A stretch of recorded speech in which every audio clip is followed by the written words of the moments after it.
ہم شہر کے لوگوں کا سب سے بڑا ایشو یہ ہے کہ ہمیں تہبند سے بڑی گھبراہٹ ہوتی ہے، ہمیں تہبند باندھنے کی عادت نہیں ہے.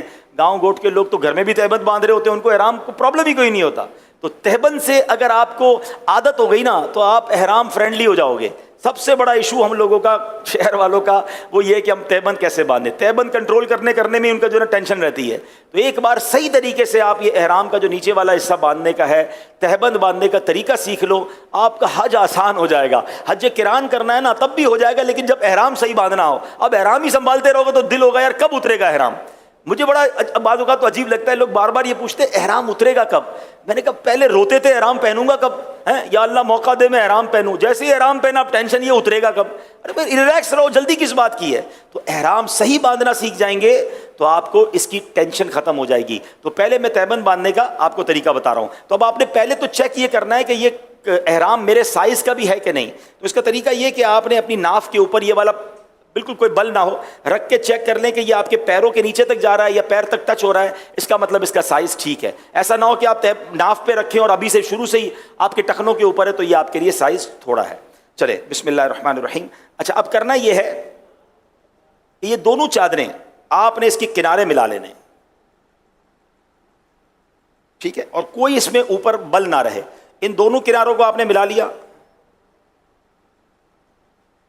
اچھا اب اس طرف سے تھوڑا سا اس کو ٹائٹ کر لیں، جتنا ٹائٹ کرنا ہے آپ ٹائٹ کر لیں، ٹھیک ہے. اب ان دونوں کو واپس اپنے ہاتھوں سے یہاں پر لے آئیں. اب اس کے بعد دوبارہ جو ہے اس کو یہاں لے آئیں، یعنی اس کو فلیپ کر رہے ہیں آپ، ٹھیک ہے نا. اور اب آپ کی مرضی ہے ایک بار دو بار، کیونکہ احرام بھی بہتر ہے کہ ٹخنوں سے اوپر ہو، تو پھر تھوڑا اگر بڑا ہے تو 4 بار کر لیں. اب مثال کے طور پہ یہ میں نے اس کو 4 بار فولڈ دیا ہے نا. اب یہ اتنا اچھا بندھا ہے کہ مجھے بیلٹ کی حاجت نہیں ہے، ٹھیک ہے. اچھا ایک اور غلطی جو حاجی کر جاتے ہیں یا غلطی عمرہ کرنے والے کر جاتے ہیں، ابھی چونکہ میں تربیت کر رہا ہوں تو میں نے کپڑے پہنے ہوئے ہیں، ٹھیک ہے نا. لیکن جب آپ احرام پہنیں گے تو جسم پر اور کوئی کپڑا نہیں ہوگا، کوئی انڈر گارمنٹ، کوئی انڈر ویئر وغیرہ کچھ بھی آپ نہیں پہنیں گے، ٹھیک ہے. مرد جب احرام پہنے گا تو اس کے جسم پر بے سلی چادریں ہی ہوں گی، سر پر ٹوپی امامہ بھی نہیں ہوگا، یہ خیال رکھنا ہے، ٹھیک ہے. تو اب آپ نے جب یہ احرام پہنا نا تو اب ظاہر ہے اس کے نیچے تو کچھ بھی نہیں پہنا ہے. تو اب یہ جو فلیپنگ کی ہم نے اس کو گھما کے جس طرح بنایا ہے نا، اس کا فائدہ یہ کہ اگر ہوا بھی آئی نا تیز تو یہ اگر اڑی بھی چادر تو آپ کی ستر، آپ کا جو جسم ہے وہ چھپا رہے گا، بے پردگی نہیں ہوگی. تو ہم نے احرام جب اس طرح باندھتے تو اس سے ایک تو چلنے میں بڑی آسانی رہتی ہے، دوسرا پردہ بھی رہتا ہے، تیسرا یہ کنٹرول بھی رہتا ہے. اچھا یہ میں نے سکھایا نا تو آپ مجھے شاید 50 سیکنڈ لگ گئے ہوں گے، 1 منٹ لگ گیا ہوگا. لیکن اگر میں خود باندھوں یا آپ کی پریکٹس ہو جائے گی تو 30 سیکنڈ میں بھی ہو جائے گا، پتہ بھی نہیں چلے گا. آپ کی عادت ایسی بن جائے گی کہ آپ بالکل آسانی سے باندھ لیں گے. اب بیلٹ نہ بھی پہنے تو احرام چلے گا. اچھا کچھ حاجی غلطی کیا کرتے ہیں، کیونکہ گھر میں تولیہ باندھنے کی عادت ہے نہانے کے بعد کچھ لوگوں کی، تو وہ احرام تولیے کی طرح باندھ لیتے ہیں، اب یوں باندھ رہے ہوتے ہیں. جب اب یوں احرام باندھ لو گے تو آپ تو اپنے آپ کو قید کر بیٹھے، اب تو آپ زیادہ چل بھی نہیں سکو گے اور پھر سنبھالتے رہو اس کو. تو یہ اس طرح نہ باندھیں.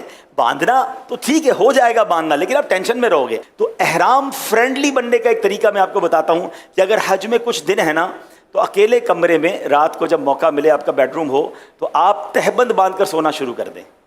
آپ 5-7 دن اگر تہبند کے ساتھ واش روم جانا، گھر آرام کرنا سیکھ گئے نا تو پھر آپ احرام کے اندر بڑے ایزی ہو جائیں، کیونکہ آپ کو وہاں جا کے پریکٹس نہیں کرنی ہوگی، آپ نے ادھر ہی پریکٹس کر لی ہے، ٹھیک ہے نا. آپ کہیں یار وہ پھر تہبند یوز ہو جائے گی تو مجھے وہاں کے، تو کوئی بات نہیں، اس تہبند کو یہیں چھوڑ دیں، نیا ایک احرام اور لے کے وہاں چلے جائیں. لیکن اچھی نیت کے ساتھ اس کی پریکٹس کر لیں تو یہ بڑا آسان ہو جائے گا. اچھا اب بیلٹ کئی قسم کے آتے ہیں، لیکن اگر اس طرح کا بیلٹ جو ٹریولر بیک بیلٹ کہلاتا ہے جس میں جیب ہوتے ہیں، یہ بیلٹ بڑا آسان رہتا ہے. تو اس کو باندھنا بڑا آسان ہے، پیچھے اس کا کلپ ہوتا ہے اور اس میں آپ اپنا موبائل فون، اپنے ضروری کاغذات یا کوئی تھوڑے بہت پیسے بھی رکھ سکتے ہیں. اس میں بھی ایک مشورہ دوں گا کہ حج پر جا رہے ہیں تو 2 موبائل لے جائیں. اگر آپ کے پاس اسمارٹ فون یا قیمتی فون ہے تو اس کے ساتھ ایک چھوٹا فون بھی لے جائیں، جو آپ حرم پاک میں جانے آنے کے لیے، منی عرفات میں، دیگر جگہوں پر آپ کے پاس وہ بھی فون ہو. کیونکہ بعض اوقات بیلٹ میں لوگ رکھتے ہیں اور بیلٹ اٹھا کر رکھ دیتے ہیں کہیں وضو خانے پہ اور قیمتی فون بھی چلا جاتا ہے، یا اپنے پورے سفر کی ساری کرنسی اسی بیلٹ میں رکھتے ہیں. ایسا بھی نہ کریں. اپنی زیادہ پیسے وغیرہ ہیں وہ ہوٹل میں ہی رکھیں، بیگ کے اندر رکھیں. اس میں تو ضرورت کی 25-50-100 ریال رکھ لیے, کچھ کھانے پینے کی ضرورت پڑی. ہاں اپنے ہوٹل کا کارڈ ضرور ڈالیں, اپنے معلم کا کارڈ ضرور ڈالیں, تاکہ خدا نہ خواستہ آپ کے ساتھ کوئی حادثہ ہو جائے تو پتہ چلے کہ آپ کہاں تھے, کس کے معلم کے حاجی ہیں, تو رابطہ کرنا آسان ہو جائے. آپ کے ساتھ بچے اور فیملیز ہوں تو ان کے جیب میں بھی آپ نے ہوٹل کا کارڈ بھی اور معلم کا کارڈ ضرور رکھنا ہے, تاکہ وہ بچھڑ جائیں تو ان کو کوئی اس ایڈریس پر پہنچا سکے. اب یہ اوپر کی چادر جو ہے تولیے کی ہے, اور اس کو بھی آپ نے اسی طرح چیک کر لینا ہے کہ یہ میرے سائز کی ہے کہ نہیں. تو سائز تھوڑا سا اس کا بڑا ہونا چاہیے, تاکہ اس کا فائدہ یہ ہوتا ہے کہ یہ آپ کے نماز وغیرہ میں, رکوع وغیرہ میں آپ کے لیے آسانی رہے. تو اس کو چیک کرنے کا طریقہ یہ کہ یہ ایک بار چکر پورا گھوم کر کم از کم یہاں تک آ جائے. تو یہ جو چادر ہے یہ میرے لیے ٹھیک ہے, میری سائز کے لیے اوکے ہے کہ یہاں تک گھوم کے آ گئی ہے. تو اب جب یہاں تک آ گئی ہے نا, تو اب یہ میں جب رکوع کروں گا نا تو یہ گرے گا نہیں. ورنہ نارملی کیا ہوتا ہے کہ اگر احرام یہی ختم ہو گیا تو جتنی بار آپ نماز پڑھیں گے وہ نیچے آتا رہے گا, پھر آپ اوپر کرتے رہیں گے تو تھوڑا سا کنفیوژن بھی رہتی ہے. تو بہتر یہ کہ احرام اتنا ہو کہ یہاں سے پورا چکر گھوم کر آپ کے یہ والے کاندھے پر یہ دوبارہ آ جائے, تو اب آپ بڑے سکون سے انشاءاللہ احرام پہن لیں گے. تو یہ ہم نے احرام پہن لیا. اچھا, اب اس میں کچھ بے احتیاطی بعض اوقات حاجیوں سے ہو جاتی ہے چونکہ پریکٹس نہیں ہوتی. اب مثال کے طور پہ آپ نے احرام پہنا ہے اور نماز پڑھ رہے ہیں, تو آپ کہیں گے اللہ اکبر. اب ابھی تو میں نے کرتا پہنا ہے, اگر کرتا نہ پہنا ہوتا تو پیٹ میرا نظر آتا, سینہ نظر آتا. تو جب نماز پڑھتے ہیں تو یہ پورا جسم نظر آ رہا ہوتا ہے, یہ بہتر نہیں ہے.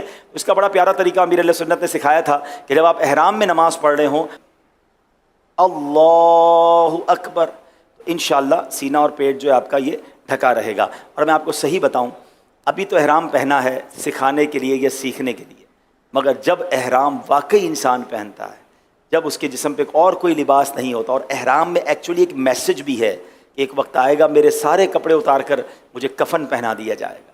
تو یہ احرام کی چادریں ہمیں اس سفر کی بھی یاد دلاتی ہیں. اور جب بندہ احرام پہن لیتا ہے نا, اور پھر اس کے بعد جب وہ لبیک پڑھتا ہے اور جو اس کی کیفیت بنتی ہے, یہ الفاظ میں بیان بھی نہیں کیا جا سکتا.